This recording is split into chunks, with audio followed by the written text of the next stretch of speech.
Hello everybody and welcome to the SMITE update show for 8/12. That's right, we made it to the end of the year and we have so many things to go over with you today. And I'm not alone, I have a couple guests here. I have Pawn and Clumsy on the set with me and we're excited to get into the show. How are y'all two doing? Doing really well. This is, it's been a long time since we've been so here. long. It's exciting, right? Mm-hmm. This place has gotten really impressive too, so it's nice. I know, it's amazing crazy to be sitting here. It's the first time they've let me in here, so I'm going to take full advantage of it. So we have so much to go over today, actually. We have, just so many things. 8/11 bonus, that's skins and updates. We have community news. We have stuff to talk about for balance in 8/12, and we have so much 8/12. I mean, we're going over everything. We're not leaving anything untouched today. So I'm excited to hop into this, and we're starting with 8/11 bonus balance. So how about we start off with that, if you want to take us away there, Pawn? Yeah, so I think the big thing to start off with is that we have bonus balance and main patch balance. We are going to be playing World on the 8/12 patch. So this patch is going to be the kind of thing that shapes how the meta develops and how we go into that SWC. And so we want to be both careful with not adjusting the meta too heavily so our players have time to practice with it and work with it. But we also want to make sure that the show is really good, the gameplay is really good, the meta feels healthy and fun. And so that's what our targeted changes are here. That's what we're going to try and go into with this bonus balance and the main patch balance. That is, I mean, it makes sense, right? You got to make sure that when we get to Worlds, everything is as awesome as it can be and as fair. We had Zeus and Alpwash. I think we're good. Yeah, let's keep it true. there. Feels good. We found our lane. So let's get into it. The first thing here looks like a anti-heal brawling buff. So let's talk about that. Yep, so we are going to be increasing the global anti-heal. This is the anti-heal that's applied to anyone who is currently not engaged in god-to-god combat. Okay. That's currently 30%. We're going to bring it up to 40%.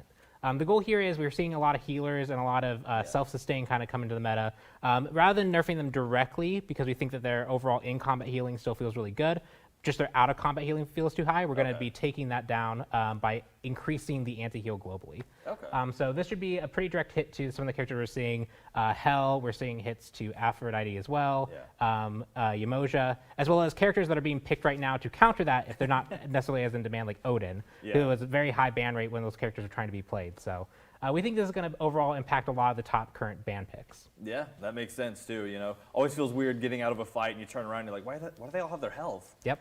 So next up, looks like Lotus Crown is getting a nerf, looks like to protections. How about that, Clumsy? Yeah, that's right. Because Pawn talked about anti-heal nerfs and specifically the brawling out of combat ones, but we want to be very careful with the different types of combat healing there might be. And we could, like we said, we could have hit gods or we could have hit many of the different items, but we didn't want to just do a blanket nerf to everything, so we looked at a couple of different ones. So there's two nerfs here for items. Okay. One is Lotus Crown. We didn't want to hit the base stats themselves. We're making it a little bit less efficient with the passive protections that it provides. Yeah. And then there's another item as well coming up too. Yeah, and that looks like Divine Ruin. Also, there's a buff there. That's what's up next. So magical power going up. Yep, Divine Ruin. So that's getting 20 additional magical power. This is probably the anti-heal item that feels the least good to build right now. Brawlers feels very good. Pestilence feels really good. This one just feels underwhelming. It feels like it's really slowing down your damage output. Yeah. So making sure that mages, especially because we were trying to make sure mages are a very popular pick in the mid lane, making sure that they have their strong answer to healing as well. Okay, cool. It looks like Warrior's Axe also getting a nerf to passive HP steal, and I mean, looks like that's it. What's going on there? Well, you know, as this entire season unfolds, starter items is something that we're going to constantly be addressing. That's something we're going to be looking into next season as well, of course. So right now with the meta, Warrior's Axe is probably just a little bit too strong. If you've been watching the SPL, you can see that it's climbed up in its pick rates, you know, pretty high amounts. And so we're going to be addressing it specifically for the early game. Okay. The passive HP steal has been going down, so that means the trade when you're hitting enemies or gaining HP back is going to be a little bit less efficient, but you're going to be gaining some of that back up towards the previous number when you're leveled up. Yeah, get that scaling game. Make it worth it in the long run. Yes. Looks like Sundering Axe also getting a nerf to some cooldown stuff. Yep, very similar. Just taking the edge off it. We're seeing Warriors Axe be the most popular one. This is the most popular upgrade to it as well. So a little less often, a little less potent on the steel. Should bring that more into line, especially considering Warriors trying to compete with that and Sigil as their upgrade path. Yeah. Cool. And finally, it looks like Wind Demon also getting some changes. What's going on there? Yeah, it's the last item here we wanted to address. And Hunters, you know, they're feeling pretty good now. We've done a lot of different item changes back and forth. But Wind Demon kind of sticks out a little bit. They're, you know, they've changed their builds where they've got chin size. They're not really on Iqbal. But Wind Demon's the one that kind of they throw into everything. In fact, you see it on Hunters, you see it on Assassins sometimes. And it's just got a lot of different stats. And while we've nerfed it previously, we think the attack speed, both on its base set and in the passive bonus, is something that we can tone down a little bit on both spots. Cool. Well, that does it for items. Looks like next up we're going to be going into the God balance for 811. So starting with Bastet, I know she just got some changes, so I guess she's getting a little more changes onto that. What's that looking like? Well, so the Bastet rework for her ultimate and for passive, it's been pretty successful. It's been pretty awesome. It looks great. People are definitely enjoying it, so I'm really glad that the players are playing Bastet with the new features. But she's a little bit strong. I know there was a lot of discussions talking about, hey, she's got a lot of new things. What does everyone think? Well, we're here to let you know that she's a little bit higher than we would want her to be on her release date for her rework, and so she's getting a couple of targeted changes. Nothing too major, because we would still want you guys to have fun with the new stuff. But Night Stalker, the passives, are going to be getting a little bit less potency onto lifesteal and ability lifesteal. So just toning that down, making her sustain a little bit less strong. And then Huntress of Bast, we had its cooldown at 80 seconds so that it didn't feel too bad when you threw that on an enemy and they used Purification Beads. So you still kind of got it up a little bit early. But Assassins with the Jotun's build and Transcendence, they have a lot of CDR. And you know what? It probably makes sense to keep such a powerful ultimate at the 90 seconds. So we're going to be keeping that there. And then similarly for the physical power scaling, 90%, just toning it down by 10% so that initial hit isn't just too painful. Not going to get decimated by it. Got it. Yeah, because I mean, giant scary cat. It's been horrifying to see on the battleground. So looks like Kleina's getting a nerf next to Tearing the Veil. What's going on there, Pon? Yep, so Kleina overall release has been really good. We've been seeing her get played quite a bit and see people experiment with her. Most people are figuring out the counterplay, figuring out how things work. But one thing that's standing out is the times where you're like just kind of running through the jungle and the double trap hits you and immediately deletes you, especially late game. That's on the current balance of show being like really close to like killing and not killing. That's one of those cases where it kind of dissuades fighting. It kind of feels a little bit cheap that death occurred. And so we're taking some of the scaling off to make sure that that doesn't immediately kill you or remove your ability to fight. It's still very impactful in fights, especially if she tries to commit onto you, but those trap situations should feel a little bit less punishing now. Yeah, a little less like, all right, well, walked in front of a trap, I'm out. Yep. Looks like next up is Camazotz. It's also getting a nerf to 2 abilities, Vampire Bats and Bats Out of Hell. So what's going on there, Clumsy? Yeah, again, we're in the bonus balance section. A lot of this is being catered towards what we're seeing in the high pro scene. Maybe you don't see him being banned a lot or picked a lot in your ranked scene, but he is a menace out there in the SPL. He's being picked and he's being very highly favorable, and he's doing very well. So we're hitting him in his physical power scaling in 2 different places. The Vampire Bats on his 2 and Bat Out of Hell, of course, on his ultimate. We did some changes to Camazotz where we allowed him to raise up in his ultimate a little bit more safely, and because of that, people are finding that he can secure his damage a lot more often. And so hitting that scaling in 2 different spots we think will make him a little bit more fair to deal with. Awesome. Erlang Shen also on the nerfing block to 72 transformation. So let's talk about that, Pon. Yeah, so really similarly to Camazotz, this is the jungle that we're seeing highly prioritized in the Pro League. Basically, those 2 are neck and neck for the most picks. And it's easy to see why he has a lot of aggression that he can really bring. And so one thing we wanted to do was take down some of his utility. 72 transformations, especially Turtle early on, is pretty consistent lockdown CC, decently okay burst like immediate damage, as well as the cooldown does scale down pretty quickly, so you have the access to that a lot more often. We're going to make it so that the burst damage is a little bit lower at the start, so you're not going to likely to gank successfully with him, as well as we're going to increase the cooldown when you're ranking it up. Just so that it doesn't come up as often. So you have access to the knockback less, you have access to the shield less. All that stuff is just going to be often or used less often. I like not being hunted, but I do love turtles, so that makes me really sad. Looks like Nike next up, and she's getting some nerfs as well. Barrier Formation and Sentinel of Zeus. What's going on, Clumsy? Yeah, Nike has been, she's really strong when it comes to versing other ADCs, hunters, as well as the ADC mages. And we had a bit of time in the SPL where you saw a lot of ADC mages, and that's still there even with the recent changes. Nike has still continued to be very valuable, and a lot of it comes down to the shield that she can create with her barrier formation and the duration. When we first actually reworked Nike and brought that shield to play, we wanted to make sure that people had enough time to utilize this new fun thing. But 6 seconds, maybe that's a little bit too long. So 4 seconds will be, across all the ranks will feel a little bit more fair across the board. The slow as well, 4 to 6 seconds. Well, a 6 second slow, like late game, that's devastating. So 4 seconds across all ranks, kind of just making those times be a little bit more standardized. We hope Nike will be a little bit less frustrating to deal with. Sounds good to me. That shield is hard to work around. She is a tank. So Artio also getting a nerf. Looks like increased cooldowns on some stuff, and Druid and Bear stance. What's going on? The main Guardian that's still standing out in the solo lane, outpicking most other warriors still. Pretty impactful character. This is actually, I think, basically bringing her lower than she was at the start of the season when she was almost not played at all. But we're seeing where she's valuable, her ability to fight and control that lane. So we're going to be increasing the cooldown on both the Bear form and Druid stance for the the stun and the debuff area. Yeah, okay. So that she can't stun group people as long. She can't necessarily cripple and stop people from moving as long. Yeah. 'Cause we're also decreasing the power debuff that provides. That field that she creates actually lowers everyone's offense, making her really hard to fight into, especially if you're a character that's trying to get away. Yeah. And you then need to like fight her off to try and make sure that you can get away because Yeah. you've lost your leap. This is going to be a bit more successful in you being able to do that now. Yeah, nothing like playing Cupid and getting mauled by a bear, and I just can't dash away. Yeah. So that was horrifying. Looks like finally the last of the god nerfs in the 811 bonus is the Morrigan, getting a nerf to Confusion. So why the Confusion?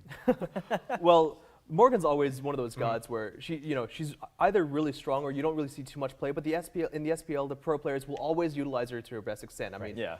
We're seeing the double Cthulhu come out a lot. We're seeing double Odins and stuff like that when he's not banned. But one thing that we wanted to make sure that we touched for the Morgan was the Confusion stealth duration. Because if we touched her power and we touched, the ability for her to kill people during Confusion, that might actually just be too much to drive her across the line. Yeah. That's kind of what makes her very strong. But the stealth duration she gets is also a long duration, especially towards the late game, where it allows you to kind of go in to scare the enemies, but then just back out really safely. Yeah. Now, if you want to go and use Confusion, you actually have to kind of commit, or you've wasted it a little bit. Okay, that makes sense. Well, that is going to do it for 811 balance. That's all the items and gods. You're going to see all of that actually coming out November 30th, so keep your eyes open for those drops. But let's get into skins. We have some bonus skins in the 811 patch, and the first of those is Infinite Overseer Cerberus. So let's take a look at that. He's destroying a planet. He is, and he has like mustaches. Wait. Oh, it's like celestial hair. Oh, that's nice. so cool. Oh, that is cool. Yeah, it's celestial hair. I see what you're talking about. He has Yeah. little like goatee beards as well on each one of those. Let's go. So awesome. Let's hear what the voice line sounds like. The balance of this dimension is crumbling. The infinite must intervene, or all will be lost. Yeah, if Cerberus is like any dog I've ever met, it will intervene however we want to, or however it wants to. Yep. So I love it. I love the orbs. Let's check out Soulslayer Nemesis coming up next. Ooh, spooky. Are those just like skeletons? Like disembodied spine heads. Yeah. Oh my skeleton God. skull. That is creepy as hell. That's brutal. That is so creepy. I love like the skull on the sword with the spine going, or the ribs or I was whatever. gonna say, like the detail on the armor and on the weapon is really out there. It's nice. And like the bird skull wings too. Yeah. There's a lot of really cool detail packed into that. Yeah, so much detail, absolutely. And I love the skull face mask. You just can't go wrong with a skull face mask. True. So let's hear the voice line. This battlefield is perfect. It reeks of carnage, blood, and despair. Well, very cool, and I'm super horrified and excited to see that. Well, I guess I'm not excited to see it on the battlefield because, again, horrifying. Next up, we have Crimson Authority King Arthur. So let's see what the Crimson King looks like. Oh, Yes. This is the Morgan Le Fay had this theme too. Yeah. Yeah, that's right. Oh wait, seeing them face off in the battlefield with those skins is gonna be sweet. Yeah, that'll Yeah. be so awesome. The white and the red just popped. Oh, I So love much. this. This theme is like my favorite in like the Yeah. recent themes. And with the sword as well, that massive two-hander just looks even more spectacular. And those cool like shoulder plate orbs he has going on there. Absolutely love it. Let's hear the voice line. If Morgan Le Fay wishes it, I must obey. Oh, okay. There's some lore there. Yeah, following Morgan Le Fay. Okay, maybe they won't be clashing. He'll be running out from behind her and screaming and swinging the sword. So let's, we have one more skin here. We have Shield Guardian Cabrakan. Let's see what's going on with Shield Guardian. That's awesome. I love, every time they release a Cabrakan skin, I love to see what they do with the two big, like, shields, you know, every time. Yeah, that's definitely a unique weapon they have to consider each time. I mean, it makes sense that we brought those shields kind of into real life with this one with the two. Oh, look at them. They're That's so- huge. They are so huge. Oh, they're like two different halves to like an entire like one component. That's Yeah. kinda cool. Yeah, that's super Is awesome. that like a back I jetpack? said like a thruster, yeah. I love all the orange too. Let's hear what Cabrakan sounds like. Let us teach them a lesson they won't soon forget. Nice. So much nobility there. Awesome. Well, that'll do it for the skins in the 8.11 bonus update. Remember, that is going to be going live November 30th, so keep your eyes on those and get ready for that King Arthur skin because, I mean, the red and the white, you can't get over that. So next up, we have community news, and we have a whole bunch of news to go over here in the community world. Starting with, we just want to remind you, HRS and SWC, they're coming up. We have the schedules laid out for y'all. Y'all can see this online, but it's coming January 6th through 9th. So have it on your calendars and be excited. There's going to be so much content for y'all to enjoy, so many awesome games. You get the World Championships going. And then on that Thursday, you get Hi-Rez Showcase. That's all of Hi-Rez titles. We have Paladins, Rogue Company, just so many different things to talk about and cover. There's cosplay, community clash tournaments, so many things. So make sure that y'all get your eyes on this and are ready January 6th through 9th. Next up, we just want to remind y'all that we have the Cybertron sales going on right now. So Cybertron sales are happening. There's gems on sale. There are all kinds of skins and chests going on sale. And there are events coming with this too. We have a 3x Worshipper event coming this weekend actually, Friday to Monday. And a party app event going right now. So, hop in, play some games with your friends, and this weekend, get those Worshippers. Get another level 10 mastery. It's never a bad time to do it. So just make sure you check out the sales. And since we're on Cybertron already, might as well remind you that we also have the SMITE and Transformers Battle Pass live. So if y'all are looking to get any of those awesome skins, Optimus Prime Geb, Starscream Jingwei, or Megatron Raw, just better grind that Battle Pass, It's a good time to do it. Get some weekend games in with your friends, get those Worshippers, get those Battle Pass levels, and have a great time. We also, actually starting today, it went out earlier today, have the community or the calendar event submission for party art. The SMITE birthday party's coming up, and we want your art because we could put it into our game. So we have a tweet out about it now. There's also a blog live on smitegame.com/news. Go check out that blog, submit your art for the SMITE birthday party event, and we'll let y'all know if you win. There's all kinds of cool prizes, and you can for getting your art in game. So submit the art, and we'll be happy to show that off later. That runs for a while, but make sure to get those art submissions in. You don't want to miss it, We also have a community tournament coming up. It's kind of giving Clash a proper send-off, and a proper farewell in the SWC Community Cup with a 20K prize pool. So make sure you get your team ready. Sign up for this tournament. Or December 13th is when they start. So you can go to smitegame.com for more details in the sign-up form. But be ready because this tournament's going to be awesome, and you could always win. There's all kinds of things that you could win. To continue all of this cool stuff, we have some SPL news, actually. We have the Finchmas 2021 charity event coming up. So that is starting December 11th. You will be able, it's a big event, a stream. You can donate. Donators, it starts at 11 a.m., so make sure y'all are checking that out. And it'll run all weekend. There's all kinds of stuff going on. Donators, there are prizes for donating. High donators have a chance of the usual super awesome skins. But anybody that donates while the show is actually live and on air will be put into a raffle for all kinds of different things that are listed on the SPL website. So make sure y'all come out for that, celebrate the season of giving, celebrate Finch, and just work for charity. Let's do something good. Past that and beyond that, SWC placement rounds will be running December 14th through 19th. So make sure y'all tune in. You want to see the placement rounds. You got to know where everybody's ending up. So it's super exciting. More news. There's just so much news. There's so much here. My throat's gonna get dry. There's the SWC swag bundles are still for sale. We have all of that still available. This is what the pack looks like right here. So it's full of all kinds of awesome stuff. We have the flag, we have the awesome hoodie, and if you buy this actual physical bundle, you will also get the digital loot pack, which comes with all kinds of skins, all kinds of in-game content.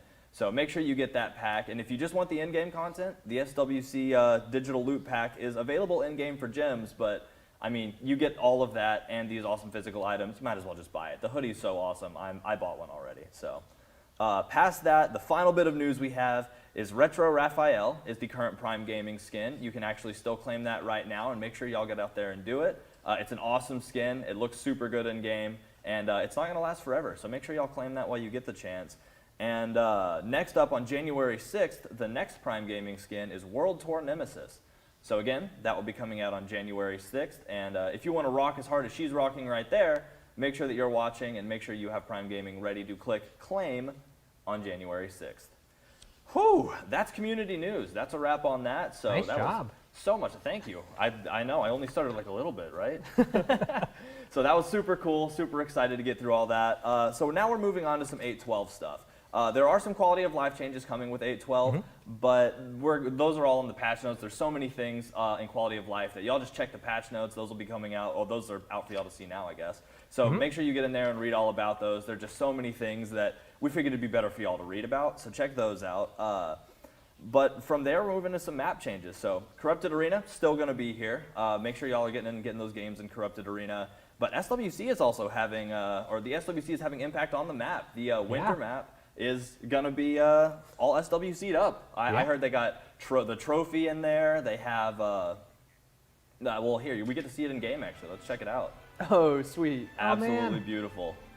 So, and there's SWC flair all over the map. You're going to get to see all kinds of cool stuff. And it's on the same winter map that has been active for a while now. So, a beautiful new take on both the map and the SWC thing. Oh, no. I think in mid lane, there's also like the emblems on the ground that show off like the season. So there's a all lot of really kinds cool details all over there. Yeah, super excited. And like we mentioned earlier, right, you said that this SWC is going to be played on 8.12 on the new patch. So we're really going to get the new experience, like that we're going to see all of the new stuff in action in Worlds. That's so exciting. So yeah, from there, it looks like we're moving into 8.12 balance. So here we go. Yeah, you want to start us off there, Clumsy? Yeah, so the first thing we want to talk about in 8.12 balance, so we've gone through the bonus balance, we've talked about the SWC stuff coming up, but one of the things you guys may have noticed too in the SPL, but also just kind of that's been taken over, is that mages in the mid lane have not been seeing as much play as we might have expected. We did a lot of changes with warriors and their itemization, especially through starter items, but as well as their power changes. Then we did a lot of stuff for the junglers, right? They got a lot of power infused on their side. And what we've noticed is that due to those changes, and as well as just a plethora of other things, it could be the healing stuff that we talked about too.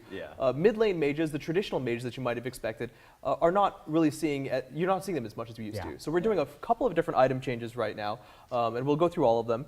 That'll hopefully infuse a little bit more power into those mages, not necessarily just into the late game, but into the mid game as well. And hopefully we might see a couple more of those traditional mages in play.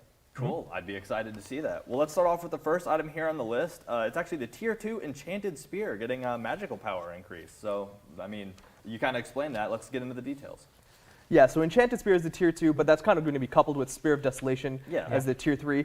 Both of them are going to be getting a little bit more of a power infusion. Like we talked about, we wanted to make sure that the mid-game for mages felt particularly stronger than it used to be, especially with the assassins kind of coming in with their power spike. Mages kind of need an answer to retaliate as well. And with the boots changed, right, the shoes being removed, we've noticed that with all these other changes that are coming in, they no longer have like the cooldown or the pen or the power that they used to have with those items. So the Tier 2 items are something that we definitely want to keep an eye on. And these are going to be the first ones here. Awesome. So yeah, I mean, I guess we'll roll forward. We have the Spell Focus Tier 2 and Obsidian Shard, the Tier 3, getting changes. So some more power there just to help round them out. And I think the other thing to note here is that these are the items that aren't being particularly built by mages right now. We're seeing Soul Reaver rushes. We're now seeing the new Book of the Dead that just came out last weekend, the hot build that just dropped.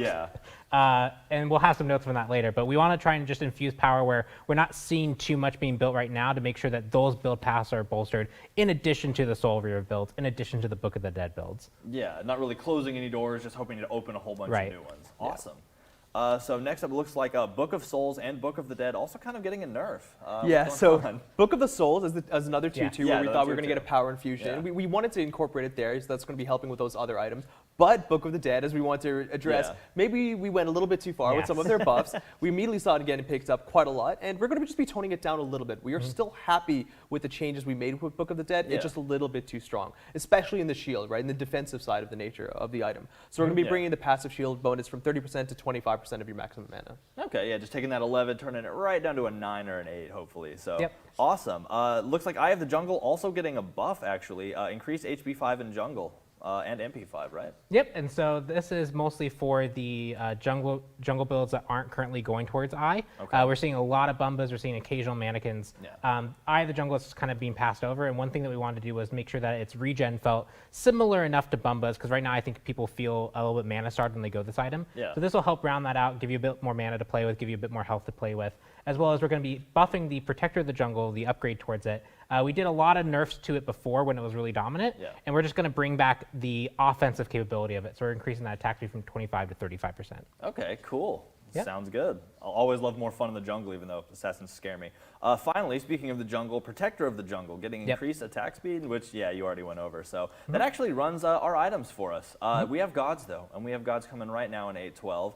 And the first god is actually Terra getting a nerf to her Crushing Earth ability. Now, I hear this is kind of a special fringe case, so why don't you explain it to me there, Clumsy? Yeah, so, when we readdressed Terra being able to refire Crushing Earth, it kind of brought this new case scenario where she was able to actually dash through them to hit the Shatter for extra damage while refiring. Yes. And we noticed that, it's something we wanted to heavily assess. We were talking to the pros, we were keeping an eye on the community to see, what they might have thought of this. We were kind of like leaning toward being okay, but we realized that the strengths kind of just are a little bit insurmountable. It just became something that once you got used to utilizing kind of made Terra a little bit oppressive. So we were deciding to remove that mechanic. You can no longer trigger the extra bonus damage while refiring the Crushing Earth for, I think, like a double damage proc is being utilized.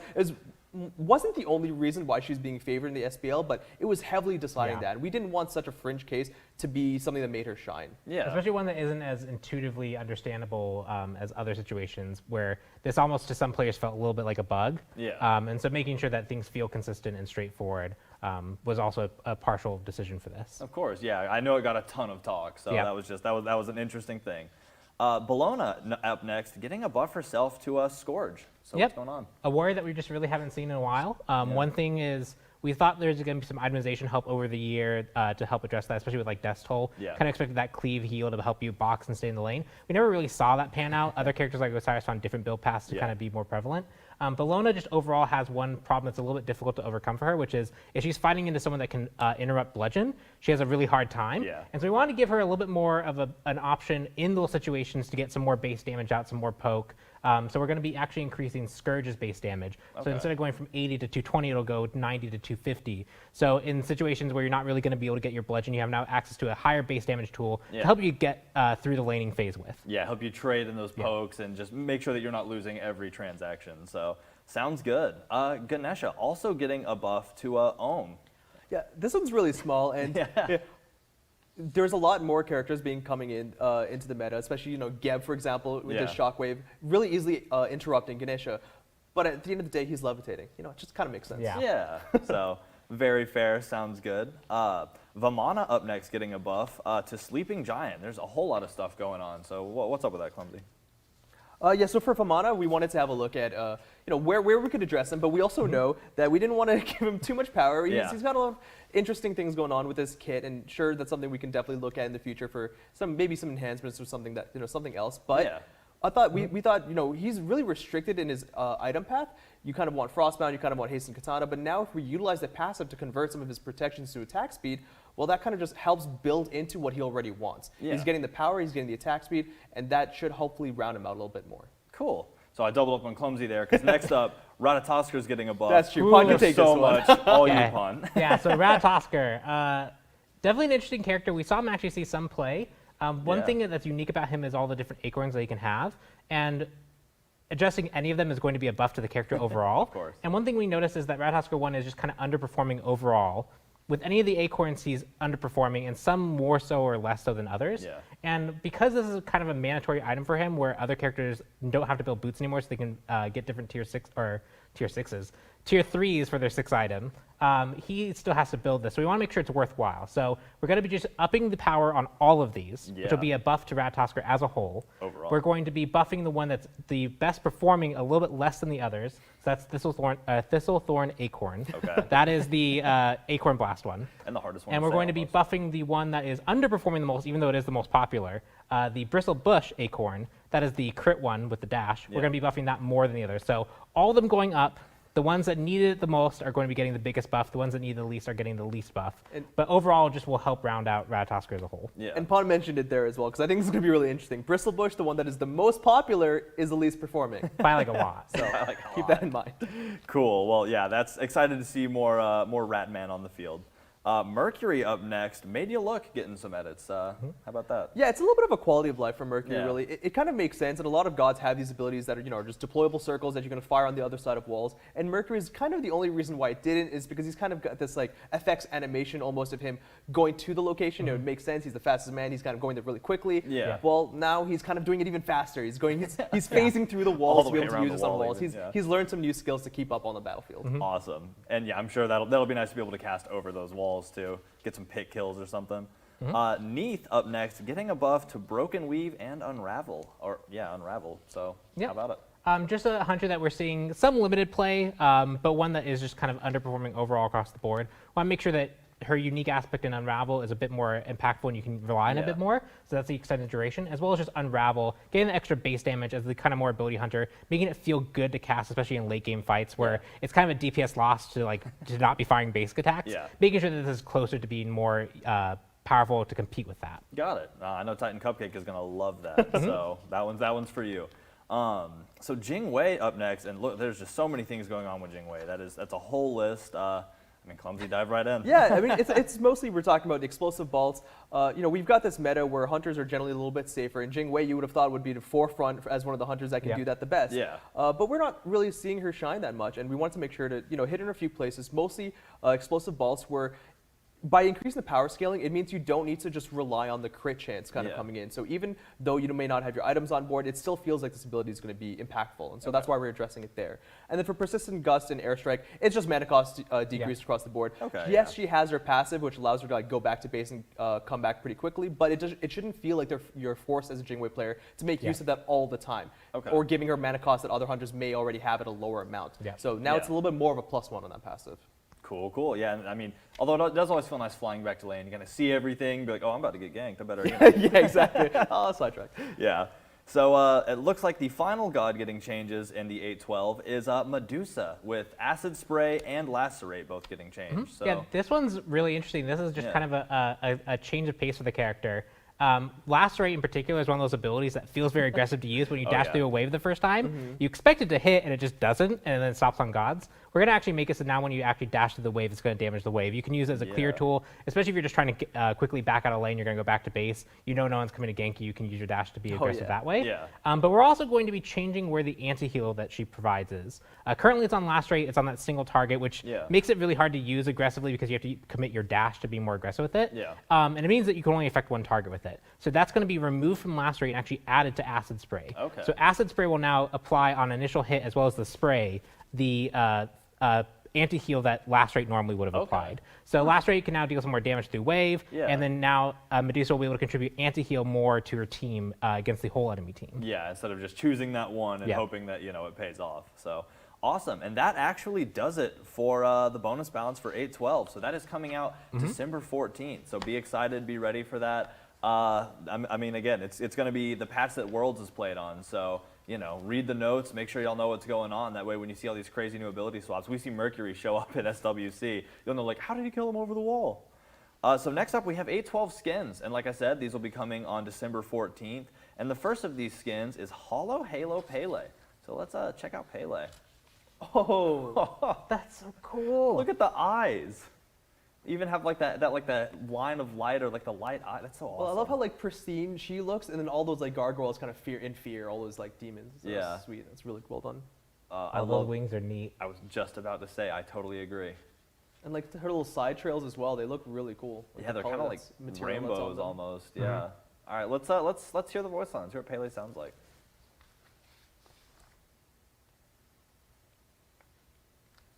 Hunt begins for the unwelcome. And the unwelcome will be hunted. Cool, so next up we have Noxious Naga Medusa. Say that 3 times fast. Yeah. Whoa! That's sick. That's so cool. There's so much snake happening. Bows are like snake heads. Yeah, that's so awesome. Oh, I can't wait. I want to know if the scales are as iridescent in game. I mean, I have a feeling we're about to know. Yeah? Oh yeah. Oh yeah, no, that's great. That is so great. That looks so cool. I love how wide the transition from waist to snake body is. It looks like a snake. I don't know. It adds to that snake look. Well, I just love how we took a snake-ish character and then we just went full blown on that and it just comes out amazing. It just makes sense almost. Right. It's what if we took the snake and maybe added more snake? Yeah, exactly. Let's hear the voice line. Land or sea, our foes will drown before our might. Very snaky indeed. So those skins are coming in 814, but those aren't the only skins on the 14th and 812. Those aren't the only skins. But considering we have so much to show you, we're going to kind of break the meta of normal shows by moving on to showing y'all something a little different. You'll see right after this.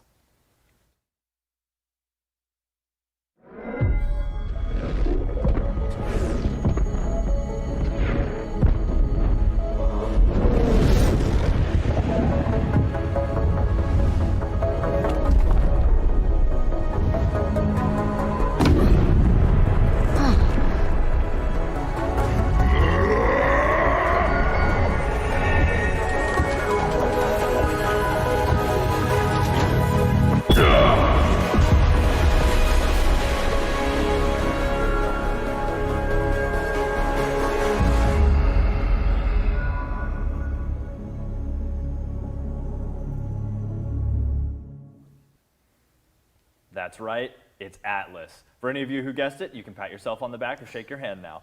I'm so excited. I've watched that 1,000 times. I'm gonna watch it 1,000 more probably, and I'm just so excited to have Atlas here. I mean, y'all guys excited about Atlas too? Oh, 100%. This shirt, which was not a spoiler the last time I wore it, I literally picked it up off the laundry pile. That was just, I grabbed it. It was bought to spoil Atlas. I was gonna wear it on this show, but I did not intend to wear it that day, and then until someone pointed out, I didn't realize I was actually wearing it. So, unintentional spoiler, actually. Yeah, I mean, big brain. You were thinking 53 steps ahead, Yeah. and now Atlas is here. Now the shirt is enjoying its full glory, and there's so much to talk about. I mean, I'm just super excited, but I mean, are we ready to see him in game? Well, yeah, let's quickly kind of go over some of the notes we have for him just overall. All right, fine. He is our first Titan that's actually playable in game, which is super Yes. exciting. He is the enduring one, Atlas. He was punished to hold up the sky by Zeus after the Titanomachy. They lost the war, the Olympians won, and so this was his punishment. But he has taken that punishment and turned it into his strength. Through the millennia and during this whole punishment, he's learned to control and contain the sky, as well as kind of have a mastery over burden itself. So in his kit, you're going to see him use the astrolabe that contains the sky. He's going to use it to full effect, and he's actually going to manipulate burden on his allies and put that onto his enemies.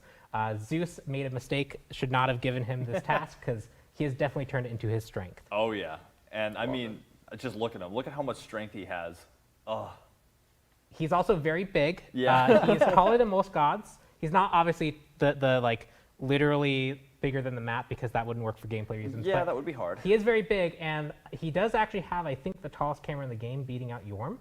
Oh, yeah? Yeah, because Wow. he needs to be able to see over that astrolabe. Right. So, I guess so. so he does have the tallest camera, I believe, as well, which is pretty cool. Yeah, he looks like he is wielding that burden as a mighty weapon. So Yeah. that's horrifying and also really cool to look at. So, all right, we talked about how cool he is. I can't hold it any longer. Let's check him out in game. Yeah. Oh, he looks so cool. That's so awesome. All right, show him off. Show us everything. Yeah, let's just run through every ability. Oh, that's so great. Nice. Oh, what happened to that Odin? Feel the weight of the world. And there's the Sky Laser. So he did a lot of stuff there. Oh yeah, so many things to go over. So let's just start off with the basic attack. So how's the basic attack work with Atlas? So Atlas's standard basic attack is actually just a standard melee chain. You can see there he does an initial hit, another initial hit, and then a cleave. These initial hits are actually slower. They're all 1.25, both swing time and damage. Got it. So he actually doesn't have a standard one attack ever at any point. You can see also his passive activating there, where his passive, he can accumulate energy from damaging characters, and Yeah. he gets an extra basic attack that when he has enough energy, it'll actually do that big slam down attack that trembles enemy gods, so some soft CC built in there as well. But once we get to the rest of the kit, we can talk about the other form that his basic attack can change. Ooh, will do. So let's. How about his passive? His passive is called the Astrolabe, and I mean we can see it right there. Yep, the astrolabe. You can see that passive meter building up. Yeah. He now has the kind of floating orbs around it. The passive meter's kind of swirling around. That means his next basic attack by holding the astrolabe is going to be that big slam down. This does bonus flat damage that scales off your level, as well as trembles enemy gods who are in there. That is so cool. It'll stun minions as well, so you get some extra utility there. Yeah, all kinds of things you can bend that into. So his first ability, Unburden. Let's get into that. Yep, so the first ability, Unburden, he actually throws the astrolabe, and this is a unique part of the character. Most of our weapons in Smite, when you throw them, they just kind of like disappear and reappear. They don't really have any permanence. This one actually does have that permanence. When you throw out the astrolabe, you can see that he loses it. He's not holding it anymore. It is out, it is deployed. He has different animation sets for when he doesn't actually have this astrolabe deployed. And his basic attacks also change, because now he doesn't have the weapon to swing. Yeah. His basic attacks turn into that pulse that happens at that area. You can use that to poke enemy gods. You can use that to help clear your minion wave. It also scales its damage, scales off your level. So again, another thing that we did here was to make sure that he was a true support guardian. He actually has a few level scalings in his kit to make sure that his kind of damage is more uniform and controlled over the course of the game. Yeah, make it harder to just scale up and throw the astrolabe and beat someone to death from across the map. Yep. And I think the final thing to note here is that when it actually is thrown and deployed, it does do initial damage in the area as well as slows targets. So this is a way to kind of initiate for that first CC. Yeah, initiate and get some damage as you walk up. Super awesome. So his second ability is called Gravity Pull. So what's Gravity got to say? Yeah, so I mean, this is a huge mass. It's a basically the entire cosmos condensed down to his astrolabe. He can just control the gravity of it because that is how astronomy works. Yeah. So the first version of it, when he's holding the astrolabe, is actually going to be that cone that you see that's divided into two parts. If enemies are in the far part of it, they'll just get pulled towards Atlas. But if they're in that close critical range, they actually will get pulled into the astrolabe itself, and Atlas is able to freely aim and throw them. He's able to move during that. He's able to like control what direction they're going to go, and that gives him essentially access to this kind of grab and toss that's on a non-ultimate ability. Definitely something that's really, really potent for a support guardian. This does change, however, if he has his astrolabe deployed. So if he throws the astrolabe and then uses it, it'll follow the same rules. It has that outer area and inner area. Outer area, they get pulled towards the astrolabe. But if they're in the inner area, they get pulled to the center and then thrown towards wherever Atlas is at that moment. Oh, So- so much potential. Yep, 2 ways to control. One more direct up front, one more thrown range. You can get more people with it generally. So it's some extra utility there. If you're up in the front line, you need to go peel for your back line, you can toss it back there and use the pull to try and get people off. Yeah. A lot of different options here with how you want to use the astrolabe, and that's the primary goal of this kit is that mastery of knowing when to use it, when to pull it back, when to recall it, is something that I think is going to separate good Atlas players from great Atlas players. And I can't imagine just the roam game on this. You know, when you separate off from your lane and go to start handling, checking on other lanes and trying to get those ganks off, there's just going to be so much that you can get done with that. I'm super excited to see that in game, as much as I am horrified to be the victim of it. Get tossed into towers if you get a little bit too close. Exactly. Got to be careful. I go to dive and he's like, I'm just going to carry you. That's fine. So next up, we have his third ability, Kinetic Charge. Yep, so Kinetic Charge, if you use it just normally, it's a pretty standard charge. You run into targets, you do an AoE on when you land, does some damage. And you can see that it actually doesn't do any other form of CC or anything if that's how you use it. But it does interact with your allies. So if you were to set that circle around you, if you have allies get passed through there when you're charging, you actually take burdens from them. You'll cleanse them of any movement speed slows they have at that moment and give them a movement speed burst.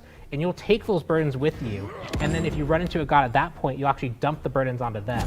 So this can scale up to a 75% slow if you cleanse 3 or more allies.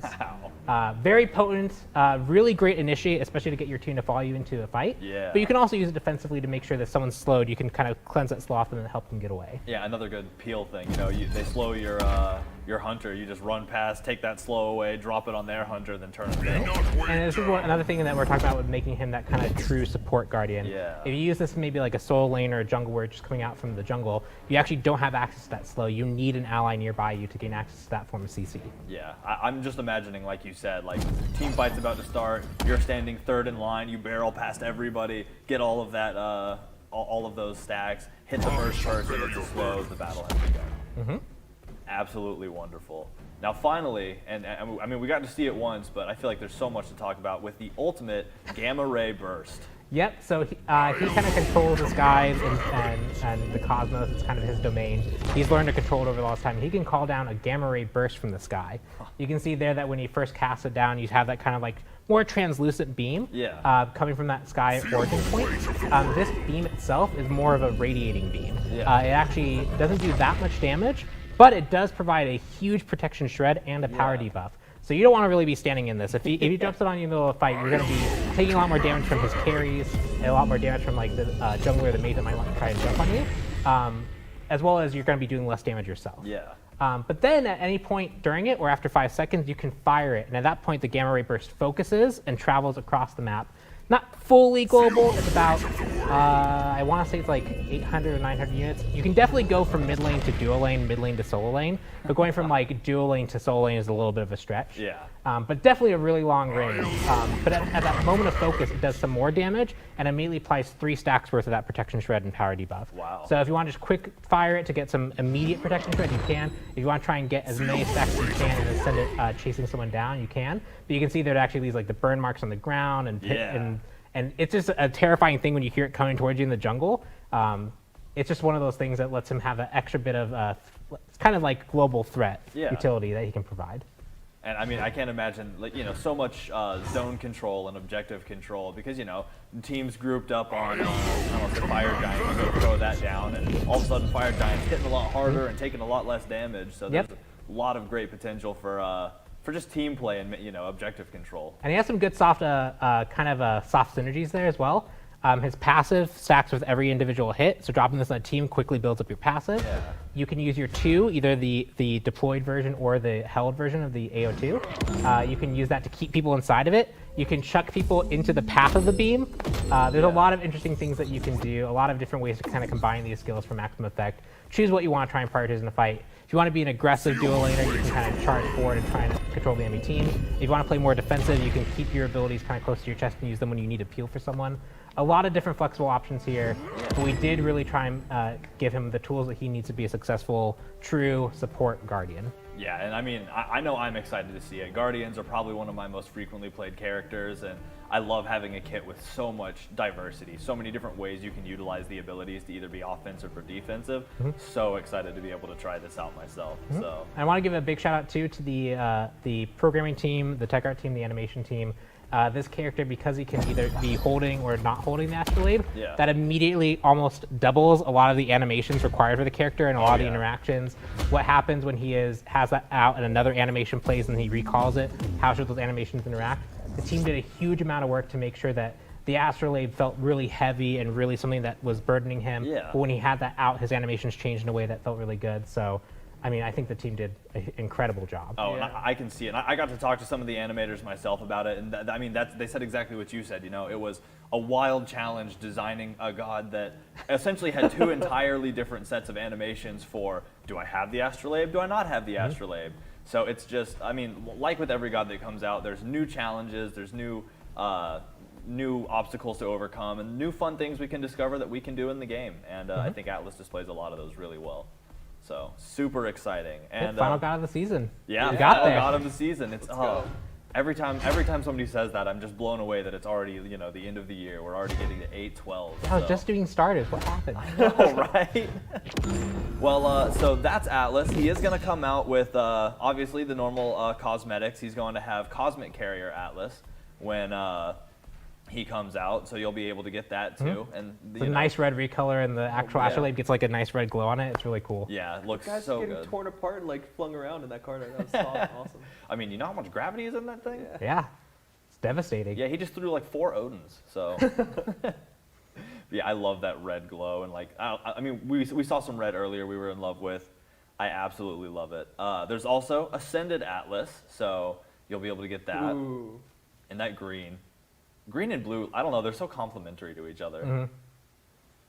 You can see the kind of like green Fresnel glow also there as well, and similar to the red. Yeah, I mean, another thing that I think every single time a god comes out is when they have something unique to them, like the astrolabe, super love thinking of all the ideas for like new skins that we're going to see in the future. Oh, true, yeah. So there's also the masteries, of course. So Atlas will have his super awesome gold and diamond masteries.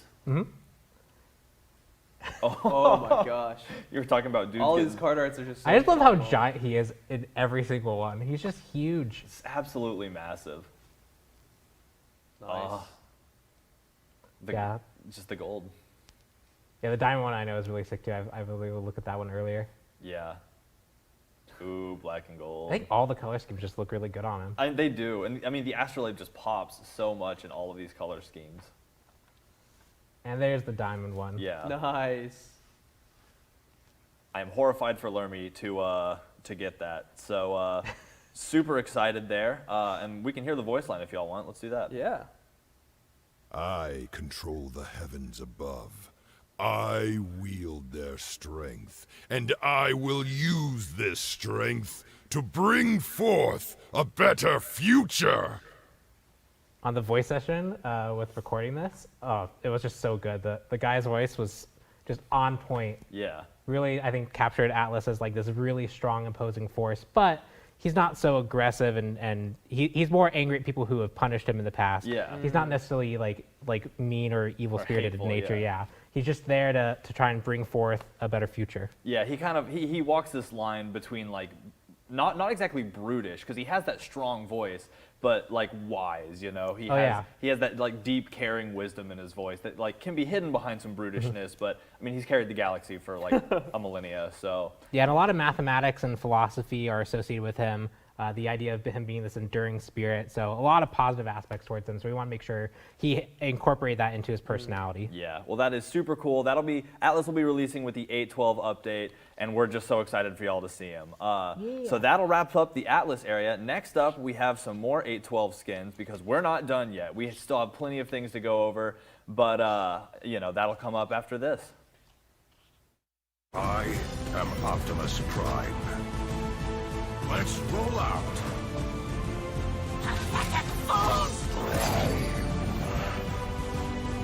There's no escape! Peace through tyranny. One shall stand. One shall fall. Gym sales. Remember to get those because that's going to be running. We have all kinds of events going. Super excited. But we also have a lot more to talk about in this show and a ton of awesome skins to show off. I'm now joined by Pawn, who's, you know, been here the whole time, and by Hi-Rez Honey. So how are you doing? Welcome to the show. Hello, hello. So happy to be here. Yeah. In studio, too. I know, right? I can't believe they let us in. Yeah. We're going to pretty much try to break in every time from now because I love this place. So we have a lot to talk about, actually, and the first thing is a mouthful. So with the 8.12 update, we are getting the Yule Fest event. That's right, another wonderful holiday event is coming at you, and there's all kinds of things to get in. So this is a friend event. You know, these holidays are all about giving and all about friendship and the joy of being around others. So with this event, not only will you be able to have a lot of direct purchase skins that you can get that will unlock additional skins, kind of like the way the reaping worked. If you get 3 direct purchase skins, then you will get, 3 direct skins will grant you the Helper Bastet skin. And you see, I got to check my notes, right? There's so many words here. Atlas is still weighing heavy on my heart. There are direct purchase skins that you can get, and if you get the first half of them, you get a free skin. Second half of them, you get a free tier 4 skin. I'm not going to spoil the skins because y'all are going to see them here in a minute anyway. Why would I do that? Like other events, there will also be a free quest system. So just quests released every 2 weeks, play these quests, earn free stuff. Enjoy yourself, you know, love that. And with the purchasable items in this, if you get the purchasable items, you will be given a free gift that you can give to your friends. Because again, it's the season of giving, and we want y'all to be able to share that. So if you progress through the event, get these purchasable skins, get this brand new stuff with this event, you will also be getting gifts that you can give to your friends to say, hey, thanks for playing Smite with me, I love you, you're the best. So it's a super great event, all kinds of skins that I'm really excited to talk about, and you can look out for that. The initial batch will be dropping when 8.12 drops on December 14th. So let's talk about the skins coming out. The first batch of skins, like I said, December 14th. The first one is Little Helper Bastet. So let's check that out. So cute. Oh my gosh. So precious. Look at all the playing with the little ornament. I absolutely love it. Oh, that's too cute. I love It's so cozy. Yes. Yeah. Absolutely the coziest. Oh, the socks. I love her hair color here. True. Yeah, this looks so great. It does. I love the like bell on the collar, and I love the red on the jacket too. Absolutely awesome, and very in the holiday spirit. True. Now I want her socks. IRL. Totally agree. Let's hear what the voice sounds like. Bastet. Bastet. Bastet. So next up we have Burning Desire Aphrodite. Let's see what she looks like. Ooh. Oh my gosh. Fiery. Did she come from the fireplace in the last picture, or? Because that's some fire right there. Yeah, it looks like Phoenix flames almost. Ooh, you're so right. Yeah, with the wings too, definite Phoenix vibes. Such a different Aphrodite skin from what we're used to. I know. Usually, you know, being Aphrodite, usually it's all about the romance and the style, and this one's just, I mean, still looks good, but also a little intimidating. Let's hear what she sounds like. They dare to threaten the Phoenix. I will defend her in this life and every other. It was Phoenix. It was Phoenix. You were nail on the head with that one. Wow. Next up, we have the Magnificent Soul. That is so great. I Love love this. the outfit, and the ears too. I don't know, just very aesthetic. Very magical. Very magical. The rabbit is the hat. So we got the lights and everything. Truly the center of attention. I love like the coattails too. There's a lot of details on that outfit. It's really cool. There are The hair is different. Yeah. Wow. All right, let's hear what she sounds like. Welcome to the show. Tonight, you are in for a showstopper. Stop the show, she shall. Next up, we have Infinite Oracle Morgan Le Fay. I'm excited for this one. Ooh. I feel like the Infinite line just keeps getting better and better. It really does. And the orb. It's the orb. It's so abstract. I love how the team like just deals with negative space and trying to make these characters more abstract. Especially while trying to like make sure that they like animate properly and work with the character silhouette. Like, it's really a challenging ask, but they deliver every time. Yeah, especially with these, because I mean, look at how much open space there is throughout the skin, right? But it doesn't feel like a shell of a skin. I mean, it feels like the full character, even with all of that. Also, the sword looks really cool. Let's hear the voice line. It is inevitable. Our worlds will collide and conflict will ensue. They could not help it, but it is their fate to be met with devastation. Ooh, brutal. Very brutal. I got chills. Right? And it's our fate to see this in game. Let's go check it out. Oh, I love like that iridescent like particle effect. Yeah. That's so cool. Again, it's just the orb. I'm transfixed on the orb. Absolutely love to see it too. That again, or the sword too is just such an abstract design on that sword. It almost looks like a key. Actually, is that a key? Yeah, it does look like a key to the universe or something. Yeah, a key to all the knowledge. So yeah, let's see what some of these abilities look like.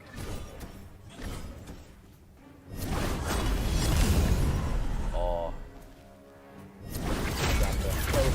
Yeah.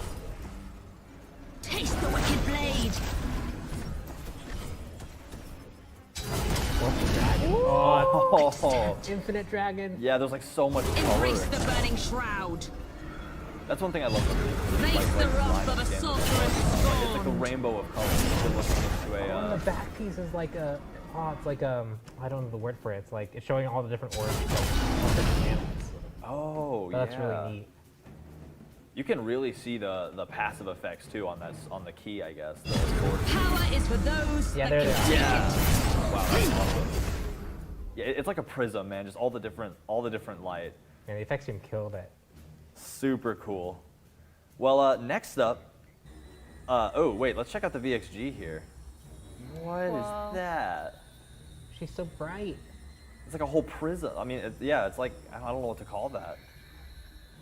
That is super awesome looking. So again, those are the batch that are coming with Bundle 1, December 14th. Next up is the second bundle of Yule Fest coming out December 28th with Cyberblade Amaterasu.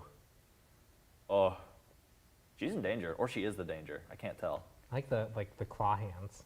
Yeah.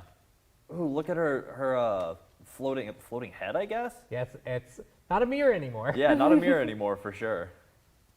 I always love that like digital pattern on things because I don't know, it's such a neat pattern. And the sword, the blue, super cool, super love it. Let's see what she sounds like. Target spotted and marked. This'll be a walk in the park. And confident. There you go, AJ. There's Amaterasu for you. Next up, we have Shadow Hunter Hachiman. Oh yeah, it's one of these skins. The like the forest creatures that are very unsettling. Yeah, I was about to say that like it's just the eyes and the mask. They're tantalizing. Oh, there's so many details there. So cool. Oh, and look at the tattoos are kind of moving. They're like wiggling. Yeah, each in this line, they all feel very similar to each other in like how they're presented, but like they all have their own unique things going on with them Yeah. to make them all stand out, and like all their personalities are kind of creepy, but they're like focused on different aspects. This line is just really neat to see what our team keeps coming up with. I totally agree. It's super cool, and I was told that they incorporated a lot of awesome nature sounds into this skin too. So that'll be worth looking for when y'all get to see him in game. But let's hear what he sounds like.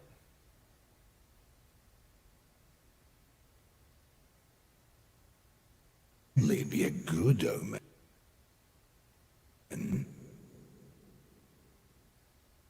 Couldn't agree more. So cool. So those are the skins coming with Bundle 2 on December 28th. The final bundle for the Yule Fest event will be coming January 11th. That's Bundle 3 for the Yule Fest event. And the final 2 skins coming with that will start off with Plushy Raijin. Oh, he's so soft. Love all the plushie skins. Oh yeah, we're starting to work towards being able to have just a full plushie team, aren't we? We might be there, actually. I'm trying to think of all the different ones we've had. Oh, the drums are so cute. Happy drums. Oh my gosh. That's so adorable. I love all the button work too, you know? Yes, and the stitching. Oh, and the backside's different. Oh, that's too cute. They're little singing. That's so awesome. And yeah, like one of the things that I was told is that they worked super hard to get all kinds of fun, playful sounds into this skin, but also maintain the core of it. So if this is used, you know, if you're playing against one of these and ranked or something, like you'll be able to hear the drums and identify what's happening, and you're not going to get lost. It's not so different that you don't know who you're playing against. But they added a lot of fun to it. They really wanted this to reflect the fun, plushy vibe. So let's hear what the voice line sounds like. All the toys are so excited to finally play with others. So good. So excited. So the last skin dropping in the Yule Fest event is the Accursed Soul set. Oh, Murder Horse. That is so, I love the blue flame. Yeah, it's like a mane too, kind of. Oh, that's so cool. Oh man, that's Oh wow. That's so cool. I love how it looks in game. All the like emissives on like the hand and like the mane and the tail are like fire, and they have that like wavy effect to make it look more like real fire. Yeah. That is incredible. Yeah, it doesn't look rigid at all. It very much looks like fire. I mean, you said it best. It's just that waviness. So I won't be using the rainbow skin anymore. Super cool. Let's hear the voice line. Again, I must rise as this unholy beast to defend this decrepit battlefield. When will my torment end? Ooh. That is both horrifying and oddly relatable. I feel like I've said that getting out of bed some mornings. So absolutely love that. So those are the skins coming with the Yule Fest event. Those are the 3 different releases. So the first batch, December 14th, second batch, December 28th, third batch, January 11th. So really went over all of the content there. And again, just look out for that Yule Fest event, because I'm going to be giving my friends some stuff. Y'all are pretty much my friends. So super excited for that. Next up, we actually have so this is December 21st. This is when this is going to release. And the first bit of the December 21st content is a DLC pack that actually contains the Curious Courier Changa skin. So let's check that out. Oh, so good. So cute. Those boots are for real. Oh, that was the bunny. It's a jelly. I was trying to figure out what she was holding, but that's the bunny. Yeah. Yes. I love her like bag of good. Like she looks like she's ready for an adventure. There's like a turnip in the backpack too. It's the little frying details. pan. Yeah. That is so awesome. I absolutely love this skin. Yeah, let's hear the voice line for this one. Can't wait to harvest all my veggies this season. It's looking like a good year. Right, Blubber? Super Blueberry. awesome. And worth shouting out that that is actually voiced by Lily Pichu. So Oh, that's sick. yeah, so super excited about that. We're super happy to have the voice done by her. It's super exciting. So you know, I'm so excited about it, and I love the bunny. Let's just go in game. Let's see it in game. Oh, it looks so good. Look at how cute he is. Is around. I want like a hat with him on it, or like a sweater or something. Well, it's gonna be really fun because when that goes back to base, it zooms. So you're just gonna see this thing flying down. It's gonna the be lane. zooming back to base. Super fast. I love the little slime trails it leaves, like when it jumps, that little slime effect too. Absolutely in love with it. Oh, look at him. Oh yeah, send him to base. I go get it. Oh, zoom in. Oh my gosh. And it's gone. Bye, friend. Awesome. So yeah, let's see some of these abilities. Let's see what we're looking like here. Oh, and she has like slime magic. Oh yeah. Oh, that's so awesome. Slime is an aesthetic I get behind. I'm used to thieves. Yeah, leave behind like a another trail. day. Yeah, Like like- actual like grass field. Yeah. There's the heel. I love how deep all the green colors are. They make me so happy. Yes, look at all these veggies. I just love it so much. And you just zoom in. Yeah, I love like how the magic is like slime magic and it's like that deep blue and green. Yeah. I don't know. I love super, like, I guess saturated, super deep colors like that. They just feel so, they're so pleasing to look at. They pop against like, you know, other backgrounds and stuff, especially against like the gray from the rock. It really stands out. I just love looking at it. What an absolutely great skin. All right, so this next skin is one that I've been biting my tongue, all of us have been biting our tongues on forever, and I am so excited to introduce to all of y'all Iroh Bacchus. Finally! Yes! Finally out in person. Oh, chills. Every time I see this, chills. Just, what else can be said? There's perfection before me, and I'm in love with it, every second of it. Yeah, I think when we first had the whole announcement that we were doing Avatar, like everyone was like, "Where's Iroh? Where's Iroh? Where's Iroh? We need Iroh." and everybody on our team was like, oh, they're right. We need Iroh. Yeah. And so it took some time. There's so much work went into making Iroh Bacchus just as true to the majesty of Iroh as possible. And I mean, I'm so excited so about good. this. Looks so good, so good. Absolutely amazing. Let's hear the voice line. You will find that if you look for the light, you can often find it. But if you look for the dark, that is all you will ever see. Wow. Just wow, just chills. Literally every flashback at one time. We would not be doing justice to this skin if we didn't see it in game. So let's see it in game. Let's get in there. Oh, he's got sipping the tea. Literally right away. Oh, I absolutely love it. So he has so many different things. All of his animations have been worked on. So we're literally going to look at all of his different VXGs, like all of them, because they are all specific to Iroh.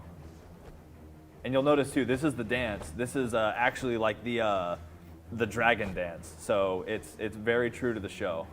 Yeah, I know everyone who worked on like the Avatar team, they're all huge fans. They go look for all those details. They want to make sure everything is as accurate as possible. Yeah, and I mean, you see it. Every skin so far, it's just, I mean, like you said, it's meticulous. Everybody wants this to be as perfect as possible. And I mean, I've loved everyone so far.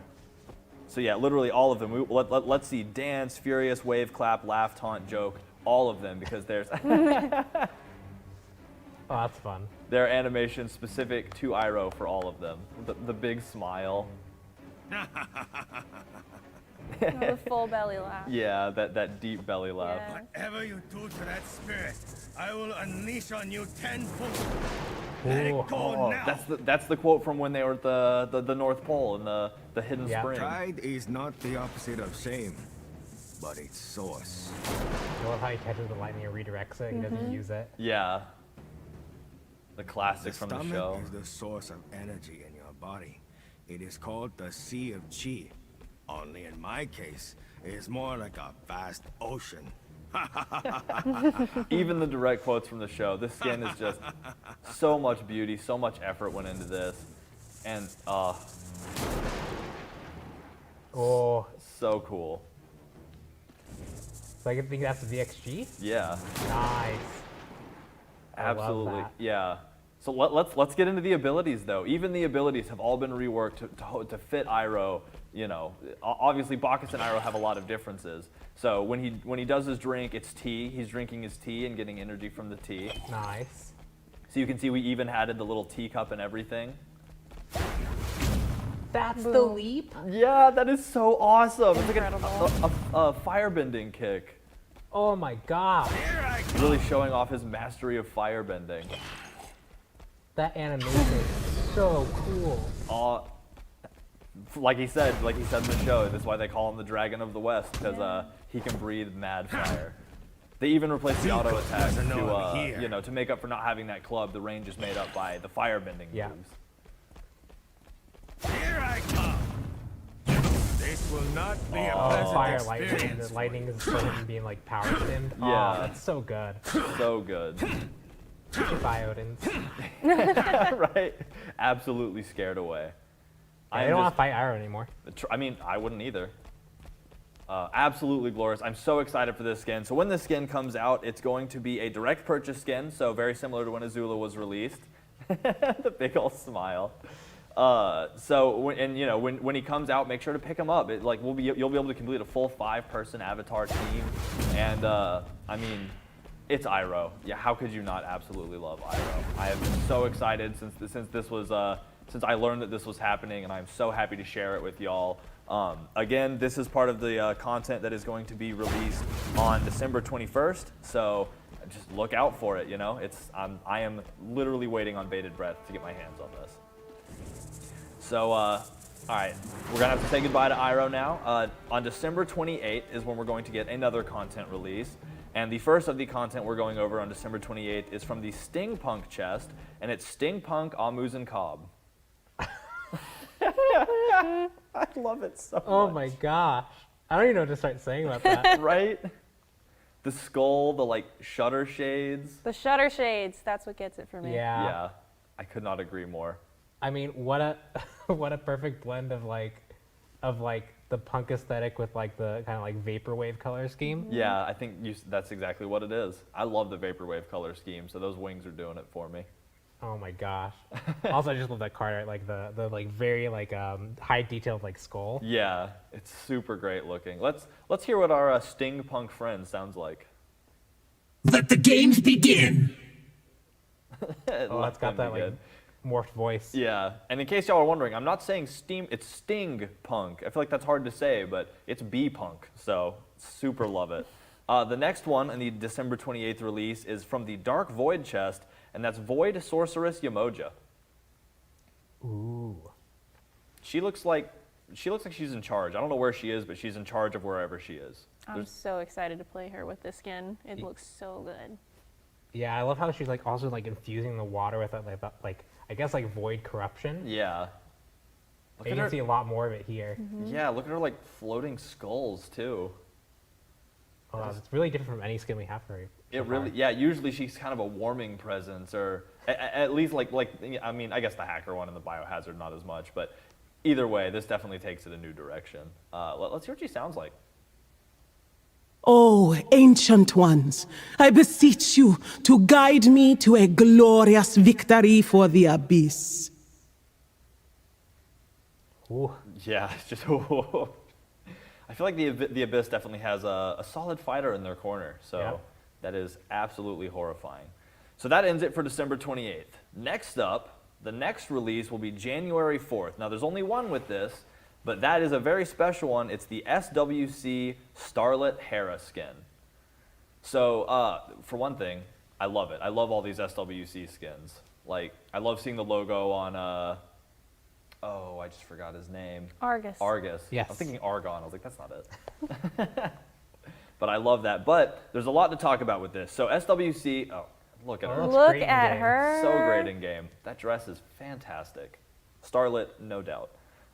So this is actually part of the Twitch drop system for SWC. So when SWC goes live, make sure you watch every day from January 6th to 9th, and you'll be earning free rewards for watching every day. And that includes SWC Hera. So all the rules will be listed on SMITEgame.com. You can get the full list of rewards and when they'll be available. But this is a Twitch drop. You can earn this just by participating, hanging out, and watching SWC and HRS content this year, January 6th through 9th. So let's hear the voice line. MVP in the house. Oh, she's ready for SWC. True. Yes. Absolutely love it. So we are moving into the final bit of final skin. It is January 11th. This is the bonus releasing on January 11th. And it is the Shining Chivalry chest with Shining Chivalry Chiron. Ooh. I love how the wings stand out against everything else. I love the card out how they're in a battle with demons. That poor demon is absolutely about to get destroyed. Oh yeah, he's about to get taken out. Chiron doesn't miss anyway, especially not from that close. Oh yeah, the bow and the kind of glowing wings radiating out. There's so much detail here. True, and I love the armor and the cloth hanging down over the side, just how it matches with the armor on the upper half of his human torso. Mm-hmm. Absolutely love it. We got like the details on like there's faces on like the side plating. Yeah, and like that Under Armour, how it's like sectioned, you know? Mm-hmm. Absolutely love it. The links look great. Let's hear the voice line. I shall be your victor. Yeah. Victor, your name is Chiron. I couldn't help myself. All right, that is, wow, I think we did it. I think that is it. So that's coming out January 11th. There are so many dates, so many things releasing. It's absolutely wild. I mean, I feel like I've been sitting here forever talking about nothing but good things. It all happened in a flash. So, I mean, y'all guys excited? Yeah. Yeah. I mean, this is going to be what closes out the year for us. So yeah, I mean, there's a lot of really cool stuff, a lot of really cool balance. We have we saw the playoffs, how that was playing. I'm sure SWC is going to be just as hype. Oh yeah. The reverse sweep that we just saw, I hope we get moments like that during SWC. So I mean, it's just cool stuff all around. Yeah, cool stuff. I mean, so many new skins coming out, Atlas dropping. Yeah, Atlas. I can't believe it. I'm super excited about everything. I hope y'all are too, and I thank y'all so much for joining us today. It has been a roller coaster of pretty much constant ups. Kind of a bad roller coaster. It just kept going up the whole time, more and more excitement. But we loved every bit of it. And we're so excited to be here with y'all kind of at the last update of our year, last update of Season 8. So thank y'all again for coming. PTS will be dropping on Wednesday, actually. It's kind of a weird week, I know. Weird update show, weird week, but there's just too many good things, and we want to get them to y'all as soon as possible. So check out on Wednesday for PTS, and we'll see y'all moving forward. We're looking forward to SWC and HRS. So thank everyone for coming out, and have a beautiful rest of your day. Bye.